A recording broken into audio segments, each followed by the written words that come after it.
तिलाच आम्ही आमच्या वतीने सगळ्यांच्या वतीचं आपल्या मॅडम म्हणत नाही, मी आदरणीय आणि अनुकरणीय आपल्या हेडमिस्ट्रेस आणि अन्य सगळे अनुकरणीय शिक्षक यांना खरोखर ऋण व्यक्त करतो. आभार मानत नाही, कारण आभार खूप गुळगुळीत शब्द झाला आहे, पण हे ऋण घेऊन आम्ही इथून जाऊ. सरांनी सगळी माहिती सांगितली आहे, त्यामुळे मी फार न काही आपला वेळ न घेता फक्त अब्दुल कलामांनी माझ्याशी म्हणजे असं सहज बोलताना म्हणजे सुदैव इतकं की मी त्यांच्याशी सहज बोलण्याच्या इतक्या जवळ जाऊ शकलो होतो. त्यांना मी एक प्रश्न विचारला होता आणि त्यांनी दिलेलं उत्तर हे एवढंच सांगतो आणि मी थांबणार आहे.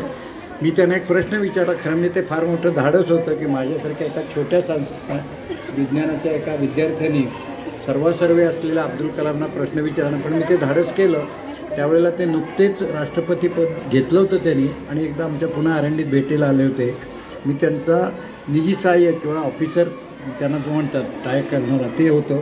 मी त्यांना असं सहज विचारलं की सर एक प्रश्न विचारू का? ते म्हणाले विचार ना, क्यों घबरता किंवा इतना तो नजदीक आहे.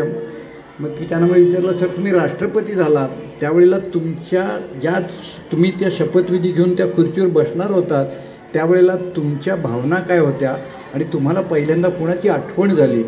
लक्षात घ्या, राष्ट्रपतींना विचारलेल्या एका प्रश्नाचं उत्तर अब्दुल कलाम सरांच्यासारखे एक राष्ट्रपतींनी दिलेलं उत्तर आहे. ते म्हणाले, मी जेव्हा त्या खुर्चीला स्पर्श केला त्यावेळेला मला माझ्या शाळेतल्या आणि कॉलेजमधल्या 2 शिक्षकांची आठवण झाली. आज सगळ्या शिक्षकांना एका मिसाईल मॅननी आणि आपल्या एका भूतो न भविष्यती अशा राष्ट्रपतींनी दिलेला सन्मान आहे. सन्मानाची माझ्या भाषेमध्ये ते सॅल्यूट आहे. आणि ते असं म्हणाले की ज्या शाळेमध्ये मी शिकलो त्या सरांचा, मी आता नावं घेत नाही कारण ती खूप नावं असतील, पण त्यातले प्रातिनिधिक स्वरूप म्हणून रामेश्वरला जे शाळेमध्ये शिकले त्या एका सरांचा त्यांनी एक नामोल्लेख केला. आणि ज्या कॉलेजमध्ये मला ज्ञान आणि विज्ञान मिळालं, इथे संस्कृती आणि ज्ञान मिळालं, म्हणजे भारतीय संस्कृतीचं ज्ञान शाळेत असताना जे मिळतं ते आणि त्याच्यानंतरचं विज्ञान हे मला कॉलेजमध्ये ज्यांनी दिलं त्या दोन्ही सरांची मला आठवण झाली. म्हणजे आपण म्हणतो की गुरु हा सगळ्यात मोठा आहे. परमेश्वर जे देऊ शकत नाही तो गुरु देतो आणि गुरुनी जर दिलं नाही तर परमेश्वर देऊ शकत नाही. अडचण पडली तर परमेश्वर गुरुकडे येतो आणि त्याच्या रूपात तो आपल्याला सांगतो. हे जे आहे हे सरांनी सांगितलेलं आयुष्यभर लक्षात जसं मी ठेवणार आहे तसं तुम्ही सगळ्यांनी ठेवा. तुमचे हात आकाशाला जाऊ देत परंतु पाय जमिनीला राहू देत, याच मातीत राहू देत. आणि जेव्हा तुम्ही मोठे होऊन देशाच्या कुठल्याही मोठ्या कार्यात जाल त्यावेळेला जसा देशाचा वाटा आत्ता सरी सांगितलं की अब्दुल कलाम सर नेहमी म्हणायचे की रोज रात्री झोपताना 5 मिनटं विचार करा आज मी देशासाठी काय काम केलं.